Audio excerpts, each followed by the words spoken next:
Hello everyone and welcome back to my channel. I have been absolutely dying to wear this top on filming.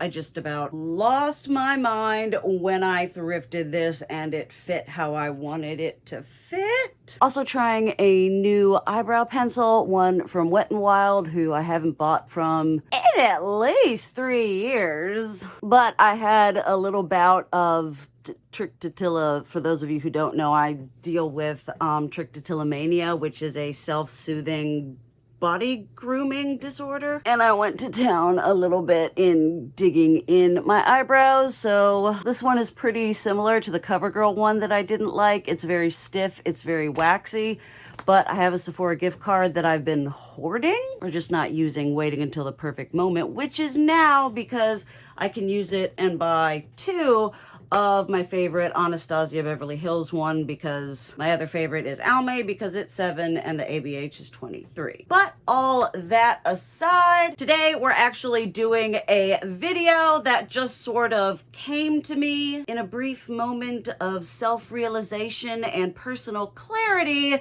while going through my Mercari list and all of my likes and loves and whatevers and thing that I've clicked on that's either some sort of pipe dream that I'll never actually be able to afford, or just going through and clicking every sort of Coach green handbag that should be my fancy, regardless of whether it's in my price point or not. And I thought it might be a fun idea to go through this with you, show you some of the things that I have decluttered from my Mercari's love list, either if it's there because it's impractical, and just sort of walk you through my reasoning behind why I'm moving these out of my mental stratosphere. And for this particular one, we are going to be doing handbags, because that is probably most definitely the most liked, just pipe dream, absolutely every single bag that catches my fancy. And as I've honed in on my secondhand shopping habits, when it comes to handbags, I really like it to be an investment piece, in the sense of it being practical and something that'll get a lot of use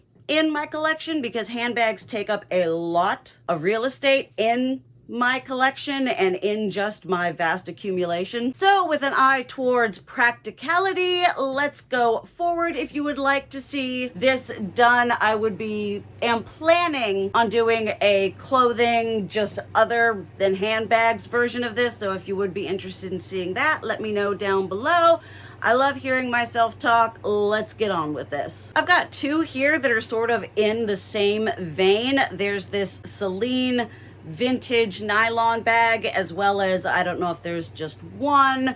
I have gone through and decluttered a fair amount of Prada out of my loves list, and this is just a very easy no for me. When it comes to something that costs this expensive, I've learned that I'm not going to be spending that on nylon. I have a love-hate relationship with a lot of the iconic Prada nylon stuff, because I understand that was their shit early on. That's what got them started with fancy bougie windbreakers and shit, and they've got supposedly like the best nylon on the market. I do have some issues with this bag, particularly the Prada nylon stuff, that it like maintains its value so much. And this is literally just a super easy removal, where it's just like, I'm not gonna buy it. I actually decluttered recently. My mom and I went to Clothes Mentor, which is a consignment store that is one of my closest options where I live. And I decluttered it because I tried using it. I put stuff in it and I was just like, this is not something that makes me feel confident when I'm carrying it, either as like a just going to see friends, going out day bag, and definitely not a going to work bag. If I want to get Seline, I'm gonna wait 10, 15 years until maybe hopefully the 16 in any sort of iteration will become maybe potentially probably not into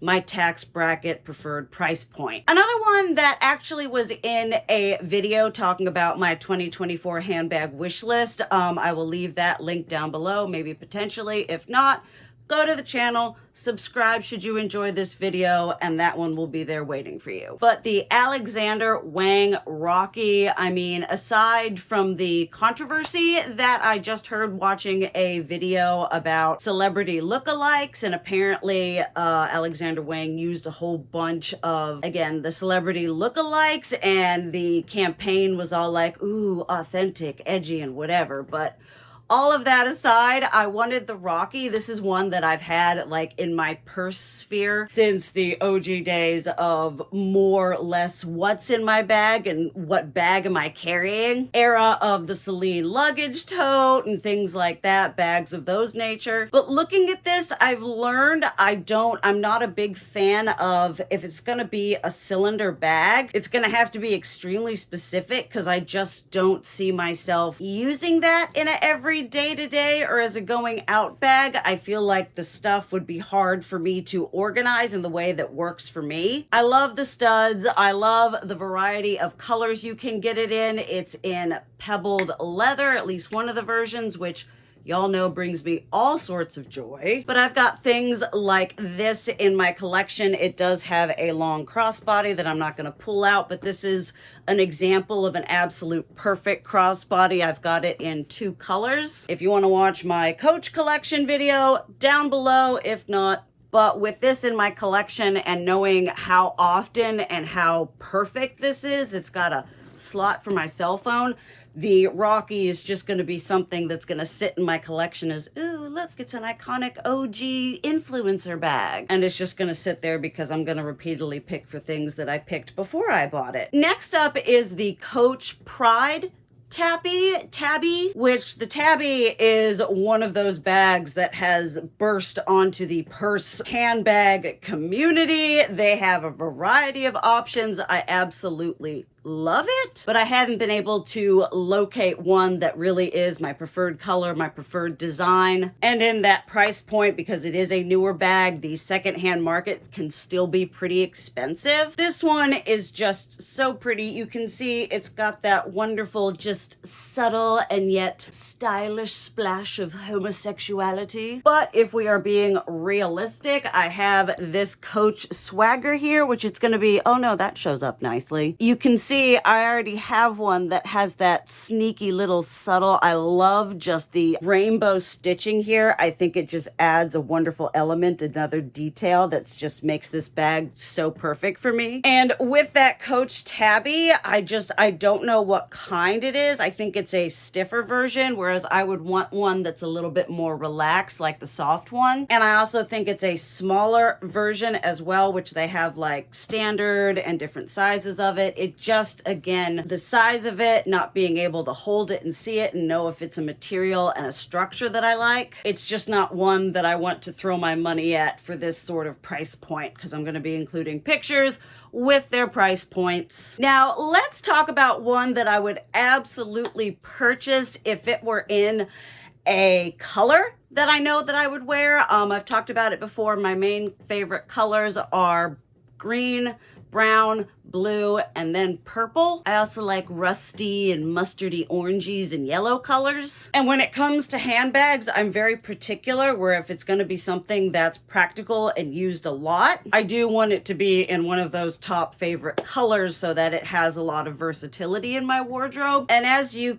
can see here, it is in a bright, striking Tiffany blue green, which, while blue, I feel like this shade is just a bit intense and a bit more of an out there statement piece that I think I would personally have trouble styling that particular color with what I already have. If I could find this in a brown, in a green, in some sort of decadent color that I know I could build upon with the pieces that I already have without feeling like super stressed and being like, well, this is in my color palette, but it's blue, green, but it's really not. I have one Salvatore Ferragamo bag that I absolutely love. I can't speak for all his stuff, but the quality of that bag. It's very similar to the Mulberry Bayswater, where it's got this nice under the arm, over the arm, in the elbow, carrying like this with the flap open, just going up. The price point is a little high, although a lot of his stuff tends to be a higher resale price point. I know a lot of people say, oh, it doesn't hold its value, but regardless, whether it holds its value on the regular price point market, I feel like $400 to $500, that's a lot for a bag. You can get a lot of bag for that amount of money. That's Tory Burch, Lee Radziwill price there. So I've got some in my likes list, but again, I haven't made that full commitment, that jump. I like doing a lot of research before I actually do purchase something, especially when it's online. Two super quick ones that are just practicality reasons is this Fendi Peekaboo. This is an all right resale value for a peekaboo. I've paid a couple $100 less and a couple $100 more, but for one that is so simple, and especially for one that is the Zucca goat skin, which y'all would know that I am not a fan of. I have previously talked about it. And like I've said, when it comes to this much money, it has to be perfect. It has to be the right color. It has to be the right material. I'm not going to be like, oh, I guess I'll buy this one because it's available. For this amount of money, it would have to be something a lot more specific. And this is just, I was just had it in my likes and I'm like, the good goat skin. You hate that. Why is this taking up space? And the other one is this Fendi spy bag. That is one of my purse regrets. I like it. It's nice. It's iconic. It's very 90s, actually more 2004, 2006, that era. And I bought it. It's really nice quality, really pretty, but kind of like the Alexander Wang Rocky. It's just like, okay, all right, it's a little circular whatever here. It doesn't have a lot of room for being a practical bag in my wardrobe. And unlike the Rocky, it doesn't have a crossbody to make it an easier option. I just got very caught up in needing a lot of the it bags, kind of like very similar with the Prada nylon. I'm like, well, this is a classic, whatever. I need to have it, surely. I have my one. I have thought about trying to either sell it or consign it.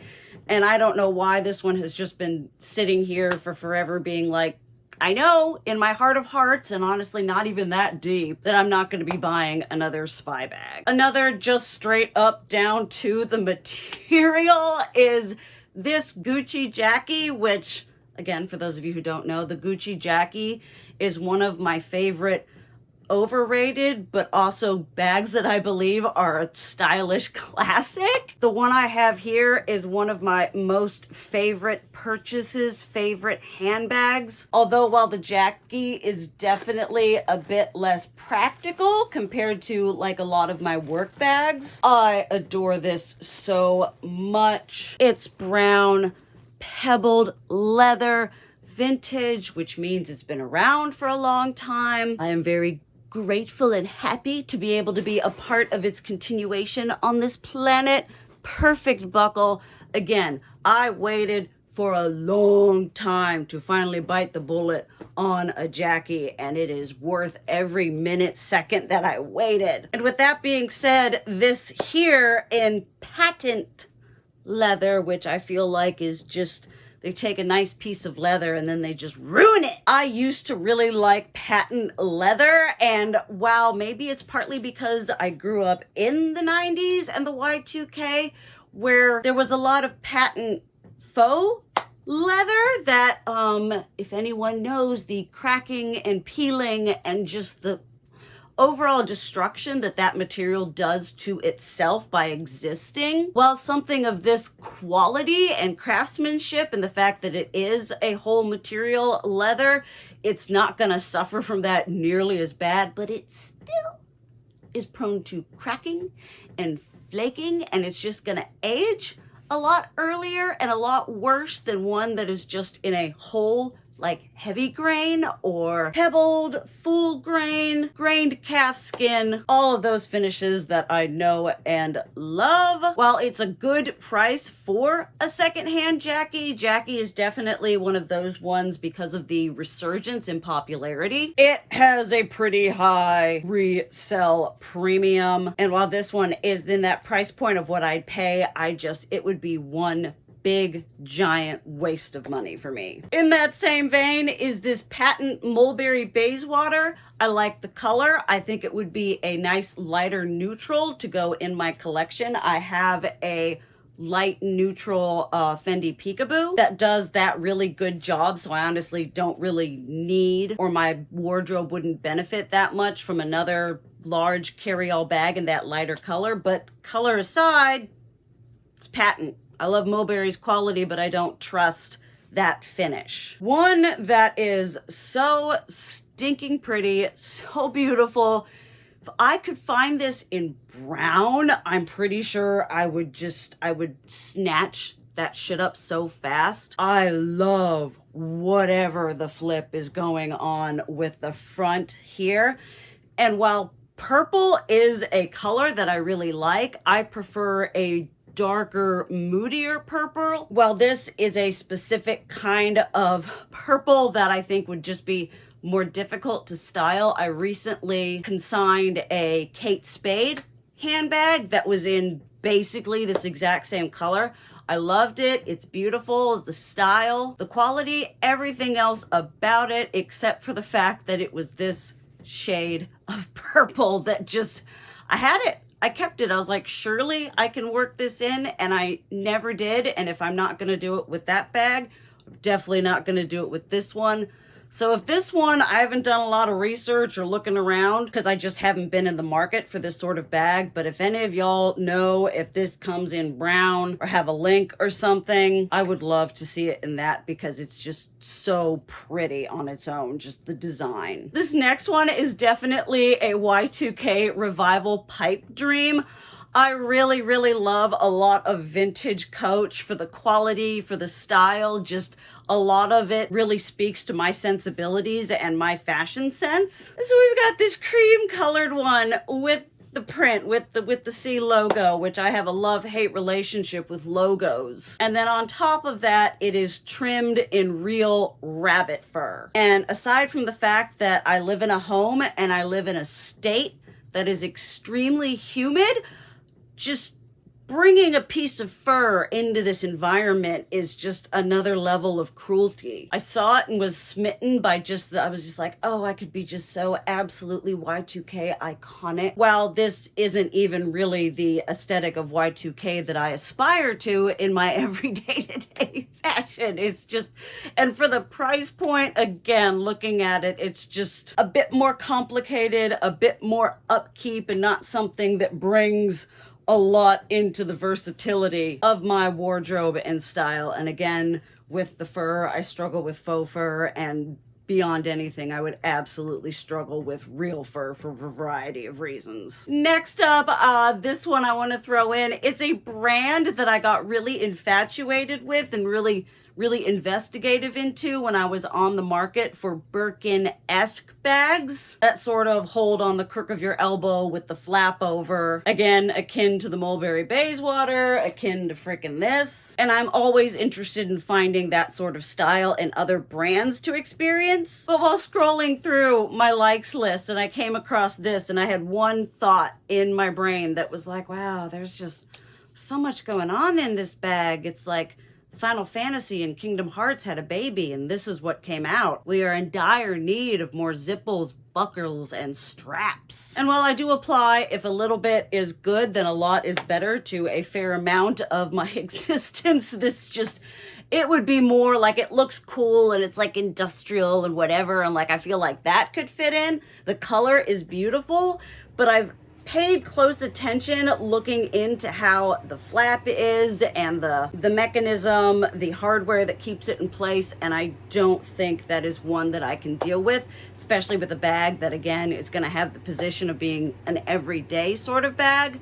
It's just a lot of frustration and a lot of drama for not enough addition. Like, it'll be too stressful to use, and I don't need that kind of stress in my life. All right, congratulations. If any of y'all made it to this part of the video, give yourself a giant gold fucking star. You deserve it for listening to me babble on about handbags. If any of y'all would be interested in seeing the clothing non-handbag version of this, although regardless of what y'all say, I probably will film it anyway because I've been enjoying filming, as well as something that maybe you've cut off of your potential list of things to purchase and why. I hope to see y'all in the next video. Thank you so much for watching. I love you. And as always, keep it real. Mwah!